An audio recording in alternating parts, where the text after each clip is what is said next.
네,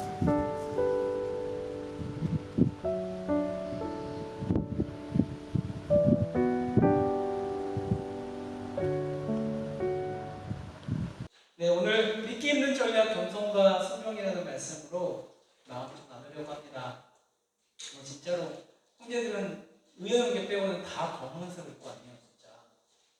와, 이렇게 여기에 거의 반 이상이 또 검은색이에요. 혜리니까지 또 검은색 입고 와가지고. 여러분, 오늘 사도행전에 등장하는 한 이야기를 여러분들 알 겁니다. 빌립과 에티오피아 내시의 만남 이야기 잘 알고 계시죠? 무슨 일이 있었는지 혹시 설명해 주시죠. 빌립과 에티오피아 내시의 사이에 있었던 일. 이제 갑자기 눈을 갑자기 성경을 찾아 헤매듯이 갑자기 설명해 줄 수 있어요? 그 에티오피아 내시가 예루살렘에 예배하러 왔다가 돌아가던 중이었죠.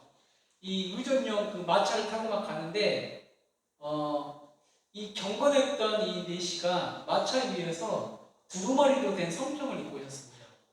여러분, 이 성경이 어떤 성경이었을까요? 내시가 읽고 있었던 성경은 구약의 어떤 성경이었을까요?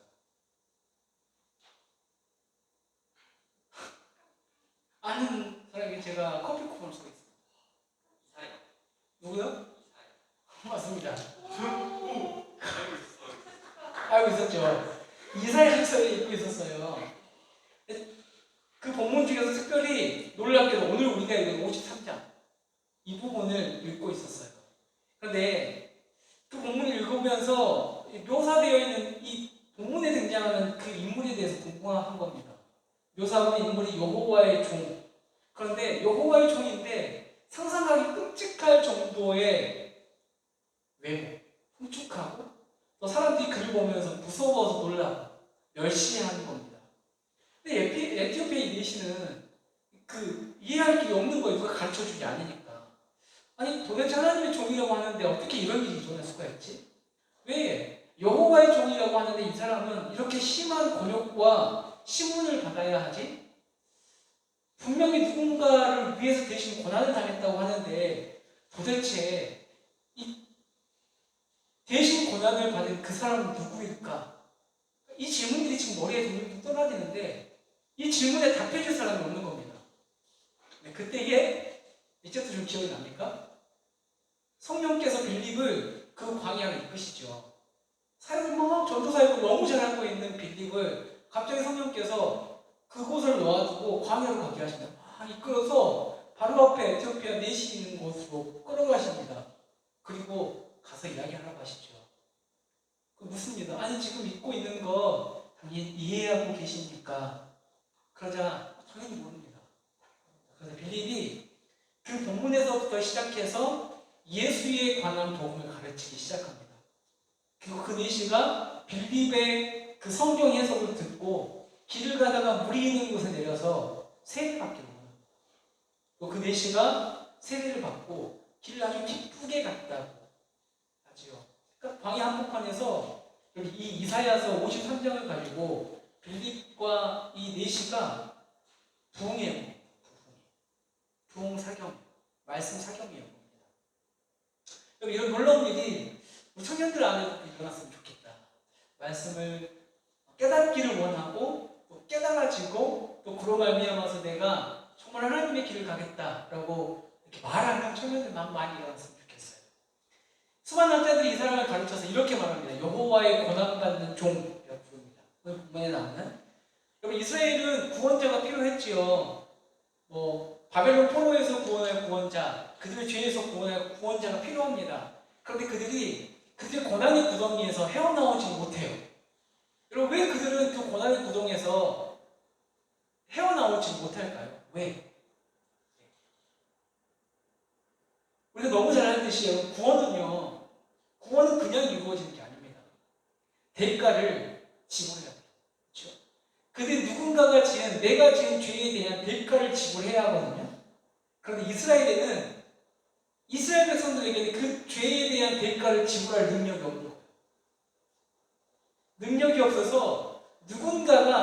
값을 대신 치료가 하는 겁니다. 그걸 좀 어려운 말로 대속이라고 해요. 대속. 그렇죠? 대신 속해줬다. 대신 값을 치러주는 겁니다. 이스라엘 백성들이 스스로 이 값을 치를 수 없는 능력이기 때문에 하나님께서 오늘 자기 종을 세워서 이 일을 감당하게 하시겠다고 이야기합니다. 근데 여러분 오늘 본문에 등장하는 이 종의 모습이 어떻습니까? 얼굴이 진짜 많이 산해 있어요. 고운 모양도 없어요. 풍채도 없고요. 보기 흠모할 만한 아름다움도 없습니다. 지금 우리 자매들은 말할 것도 없고 자매들은 화장하면 완전히 딴 사람 되잖아요. 아닌가요? 그런가요? 막 딴 사람 막 되고 우리 형제들도 요즘에 화장을 좀 많이 하더라고요. 저도 요즘에 좀 이렇게 카메라가 너무 좋아져가지고 본당 카메라가 너무 좋아져가지고 마스크를 쓰면 뭘 안 하겠는데 마스크를 벗고 자꾸 하라고 하셔가지고 뭘 칠해요. 근데 생각보다 이쁘게 안 나오더라고요. 본판이 좀 이뻐야 됩니다. 근데 우리 형제들까지도 얼굴 막 가꾸기 때문에 다 예뻐요. 코 얼굴 갖고 있어요. 그런데 이 여호와의 종이라고 하는 이 사람은 우리가 생각하기에 그때 그 사람들이 생각하기에 여호와의 종, 여호와를 대신해서 구원해줄 사람이라면 사울이 그랬던 것처럼, 그렇죠? 첫 초대왕 사울이 그랬던 것처럼 보기도 참 좋고 키도 참 크고 흠모할 만한 매력이 있을 사람이라고 생각했을 겁니다. 근데 오늘 본문에 등장하는 그 구원을 대신하는 그 사람은 마른 땅의 줄기같이 굉장히 초라하고 보잘것이었습니다. 그리고 그의 보잘것없는 외모가 마치 하나님께서 버린 것 같은, 하나님께서 외면한 것 같은 외모를 갖고 있습니다. 그런데 사람들이 그렇게 생각하는 것과 달리 하나님은 외모를 전혀 생각하지 않으십니다. 그러니까 외모와 전혀 상관없이 마른 땅의 초라한 줄기 같을지라도 하나님께서 그를 들어서 쓰십니다. 혹시 여러분들 중에 외모에 자신이 없어서 자신이 하나님께 버려진 것은 아닐까? 자격지심을 갖고 있는 청년들이 있다면 여러분 희망을 가지십시오. 하나님은 외모와 상관없이 하나님이 당신을 귀하고 가치 있는 일에 사용하실 겁니다. 외모를 전혀 상관하지 않으시고 하나님이 그를 형통하게 하고 높이 들려서 그를 존귀하게 하시겠답니다. 하나님의 저주받은 자로 여겨졌던 외면당한 사람으로 여겨졌던 그 종이요, 이제는 어떤 사람으로 변하냐면 많은 민족들에게서 인정을 받게 될 것이라고 선포합니다. 그럼에도 불구하고 그래서 그런지 외모가 이래서 그런지 사람들이 알아보지 못해요. 그렇죠? 여러분 신학 시대로 넘어가 보십시다. 여러분 빌립이 그 4세기 이야기했던 것처럼 이사야에 등장하는 여호와의 종은 결국은 예수 그리스도가 그 여호와 고난받은 그 종임을 증명해내지요. 여러분 그 예수 그리스도를 사람들이 그 상한 얼굴, 흠모할 만한 매력이 없는 그 얼굴 때문에 그가 가지고 있는 어떤 외형적인 조건, 목수의 아들, 그렇죠? 너무 젊은 나이, 그렇죠? 그래서 아무도 그 사람을 예수 그리스도를 그로 알아보지 못해요. 그가 이스라엘을 구원하기 위해서 눈앞에 있음에도 불구하고 외모에 갇혀서 그 사람이 진짜 대속자임을 알지 못합니다. 그를 바라보려고도 하지 않고요, 오히려 그를 미워합니다. 아무도 그를 귀하게 여기지 않습니다. 그럼 멸시했던 그가 하나님의 종이라는 말에 놀라고 또 그를 통해서 전해지는 소식에 또 한 번 놀라게 되지요. 그럼 이게 우리의 연약함입니다. 외향적인 것에 너무 시선을 많이 빼앗겨버려요. 근데 여러분 남에게도 남이 가지고 있는 외향적인 것에 나의 시선을 많이 빼앗기기도 하지만 또 내가 가지고 있는 외향적인 것에 또 많이 시선을 빼앗기기도 하는 것 같습니다. 그러면서 비교하게 되고 자존감은 낮아지게 되고 또 낮아질 대로 낮아져서 우울증이 생기기도 하고. 여러분 우리가 전에 보았던 야고보서 안에서도 그 교회 안에 이런 문제가 있었잖아요. 어떤 사람이 외형적인 것, 그 사람이 입고 있는 옷, 그렇죠? 가진 재산, 명예, 지위, 권력에 따라서 대접이 달라졌었잖아요. 근데 여러분, 그렇게 외모로 판단하다 보니 진리를 지나칩니다. 그렇죠? 외모로 판단하다 보니 겉에 있는 것을 가지고 판단하다 보니 예수 그리스도가 구원자임을 모르고 지나쳐버려요. 정말로 중요하게 그 안에 들어있는 진짜 빛을 발견하지 못합니다. 지나쳐버리기만 하면 좋지요. 그런데 그 종이 하나님의 종인 줄 모르고 때리고 멸시합니다. 우리는 그런 실수를 범하지 말아야 하지요. 여러분, 하나님이 선택한 종이 외모나 그가 가지고 있는 어떤 풍채, 이것 가지고 하나님께서 쓰신 게 아니거든요. 교회의 능력 또한, 성도의 능력 또한, 또 예수 믿는 청년의 능력 또한 외모나 내가 가지고 있는 규모가 아닙니다. 오늘 본문에서 하나님께서 교회에게 맡기신 힘, 능력이 뭔지 좀 살펴보죠. 여러분, 그가 고난당한 이유가 뭡니까? 이스라엘의 죄악 때문이었고, 그가 상함은 그들의 허물 때문이었고, 그가 징계받은 것은 그들의 평화를 위해서 징계를 받았어요. 그럼에도 불구하고 그를 모르고 멸시했습니다. 그가 저는 구원을 멸시했어요. 여러분, 많은 사람들이요, 예수님이 죄가 많아서 책망을 받았고 저주받아서 십자가에 못 박혔다고 이야기했어요. 그런데 그들이 몰랐던 것은 그가 당하고 있는 고난이 정작 자신들의 죄 때문에 이 십자가의 길을 가고 있다는 것을 알지 못해요. 근데 여러분, 더 놀라운 건 뭔지 아세요? 내가 분명히 구원자인데, 내가 분명히 이 사람들이 기다리던 메시아인데 아무도 알아주지 않아요. 그런데 예수 그리스도가 그 길을 걸어갑니다. 아무도 몰라주는데, 야, 내가 예수 그리스도, 내가 니들 기다리던 메시아가 맞다니까 라고 말해도 아무도 몰라줘. 그럼에도 불구하고 그 길을 간다는 겁니다. 예수 그리스도는 죽기까지 주인이신 하나님의 뜻을 따라가요. 아버지의 뜻을 순종했고, 여러분, 아무런 저항 없이 폭력에, 주먹질에, 침 뱉는 자리에 자신을 내어주셨습니다. 그렇게 이스라엘이 이 인류가 범한 모든 죄에 대한 그 보상을 그의 죽음으로 하셨어요. 그렇게 하나님이 기뻐하시는 구원의 계획을 이루셨습니다. 아무도 몰라줘도 예수님은 겸손하게 하나님의 뜻을 순종하며 나아가셨습니다. 이것이 여호와의 종, 예수 그리스도가 가진 힘이었습니다. 예수 그리스도가 쓴 전략이 바로 이겁니다.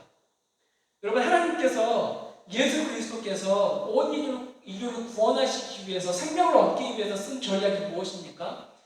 여러분, 이스라엘 백성들이 기대했던 것처럼 위대한 왕이나 마병이나 병거, 군사적 힘이 아니었어요. 정치적 힘이 아니었어요.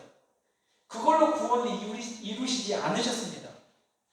근데 여러분, 지금 예수 그리스도가 하나님께서 이 믿기 힘든 이 전략, 겸손과 순종, 그렇죠? 폭력의 자신을 내어준 이 전략이 세상 사람들이 볼 때는 너무 어리석은 거지. 아니, 어떻게 자신이 맞고 죽으면서 우리를 구원할 수 있지? 도저히 세상 사람들은 생각해낼 수 없는 방식입니다. 그런데 그 전략을 하나님이 사용해요. 헬라인들은 저거 진짜 멍청하다 라고 이야기하고요. 같은 민족인 유대인들은 쟤 우리 사역에 걸림돌이 된다. 하나님의 영광을 떨어뜨리게 하는 자다 라고 하는 그 방식으로 구원을 이루십니다. 근데 여러분, 참 놀랍게도 그 믿기 어려운, 이해할 수 없는 전략이 정확하게 먹혔다는 겁니다. 겸손과 순종이라는 전략이 먹혀요. 그분의 겸손과 순종이 우리를 살렸어요. 그리고 선언하셨습니다.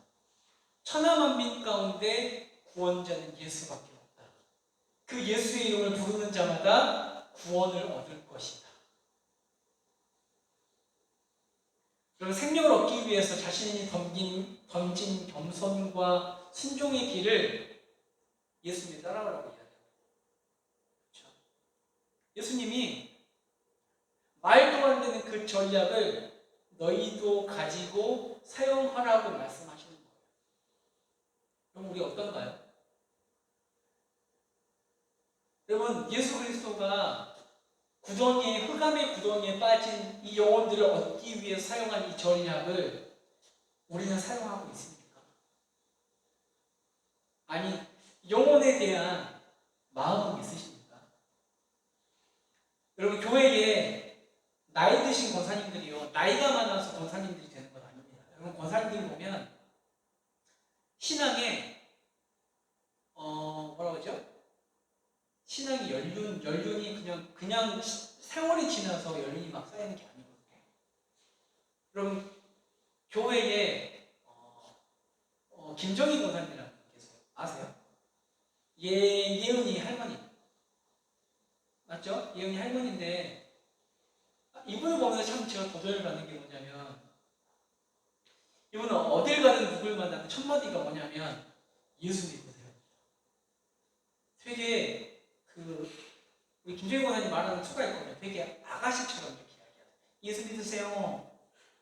이거 아닌데 이거 아닌데. 하여튼 이렇게 예수 믿으세요라고 이야기해요. 누구를 만나든 어딜 가든 예수 만나야 천국 갈 수 있어요. 구원받을 수 있어요. 예수 믿으세요. 그거를 꺼리낌 없이 하세요. 근데 여러분 사람들이요.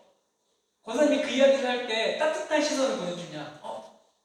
예수 믿으라고 하니까 구원받는다. 좋다. 따뜻한 시선을 보내는 게 아니라 아무 말도 하지 않고 있을 때는 그냥 그렇죠. 근데 권사님이 예수 믿으세요라는 말 한 말 딱 던지면 사람들의 시선이 갑자기 싸늘해져요. 그리고 거기서 나오는 말도 굉장히 싸늘해요. 어쩌면 그렇게 생각할 수도 있어요. 내가 이렇게까지 해야 되나? 그렇잖아요. 내가 전도만 하지 않고 전도 현장만 없으면 내가 되게 깔끔하게 입고 아이 자식들 되게 잘 키우는 어머니인데 그냥 가만히 있으면 그냥 지나가는 얼굴 되게 인상 좋은 아주머니? 할머니. 그렇죠? 뭐 이렇게 여김을 받을 수 있는 사람인데 예수 이름 때문에 이런 대우를 받는 거예요. 싸늘한 시선을 받고 싸늘한 말을 받고 때로는 좀 그러신 분들은 몸을 밀치기도 하고 그런데 그 권사님이 그들의 시선과 그들의 말을 견디는 이유가 뭡니까? 예수 때문에 견뎌요. 또 영혼 때문에 견뎌요. 내가 이 말을 하지 않고서는 내가 내 몸을 이 폭력적인 말과 폭력적인 시선에 나를 던지지 않고서는 그들이 예수 그리스도를 전할 수 없기 때문에 예수를 전하려면 여러분 예수 그리스도가 가르치는 그 길을 걸어갈 수밖에 없어요.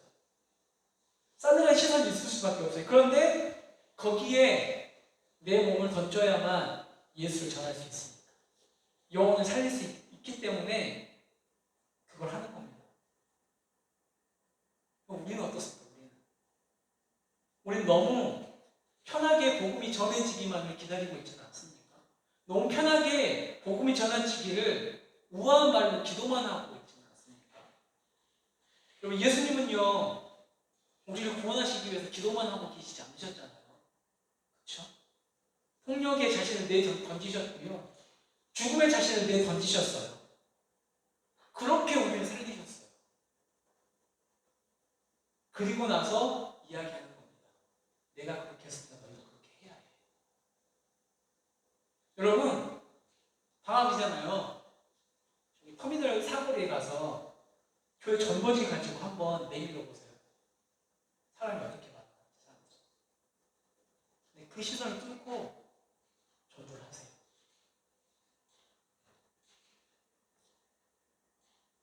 여러분 한 번 일주일 동안 그렇게 한번 살아보고 이러고 봐도 괜찮지 않을까 싶어요. 전도지 한 10장 갖고 다니는 거예요. 한 장도 좋아요. 한번 줘보는 거예요. 예수 믿으세요. 예수 믿으세요. 어떤 사람은 그 자리에서 거절도 하고요. 어떤 사람은 받아서요. 가다가 홀려서 버립니다. 우리 눈에 시야에 들어오는 데서. 그렇게 한번 마음을 한번 느껴보는 거죠. 그리고 그 믿기 힘든 전략인 겸손과 순종을 따라가 보는 거죠. 영혼을 위해서. 그런데 하나님께서 그 고난받는 그 하나님의 종을 그냥 놔두시지 않으십니다. 챙기십니다. 오늘 본문을 보면 하나님께 버림받았다고 오해받는 그 종을 왕들의 왕으로 높이시고 또 전쟁에서 이겨서 얻은 그 전리품 가운데 그 종의 몫을 나눠주신다고 이야기합니다. 무엇보다도 하나님이 바라시는 대로 이방인의 비친 이 종을 통하여 하나님의 구원이 온 세상에 미치게 하겠다고 말씀하십니다. 이게 사실 우리 공동체와 내가 살아가야 할 사실은 선교적인 삶이에요. 여러분, 그 선교적인 삶을 살아야 장차 주님의 영광에 우리가 참여할 수 있어요, 사실. 우리가 그 선교적인 삶이 좀 많이 미약해진 것, 약해진 것 같긴 합니다. 아니, 목사님 그냥 코로나 때문에 못하는 거예요. 아니요, 코로나 전에도 여러분들 우리 안에, 내 안에 여러 가지 핑계들이 있었어요. 아, 내가 이거 말하면 그냥 기분 나빠할 것 같아서요. 여러분, 하나님의 종 예수가 존귀케 된 것은 하나님의 뜻을 겸손하게 순종했기 때문에, 겸손하게 순종하며 고난의 길을 갔기 때문입니다. 세상을 위한 십자가를 졌기 때문이에요. 여러분, 오늘 그 죽음에서 부활하여서 보좌에 오르신 주님이 명령하십니다. 너희도 이제 내 길을 따라와야 해. 너희도 이제 너희들도 믿기 힘든 그 전략, 겸손과 순종으로 너희를 내던져야 해. 그렇지 않고서는 한 영혼을 구원할 수가 없어. 여러분, 한번 가보시죠. 한번 가봅시다. 겸손과 순종이라는 전략을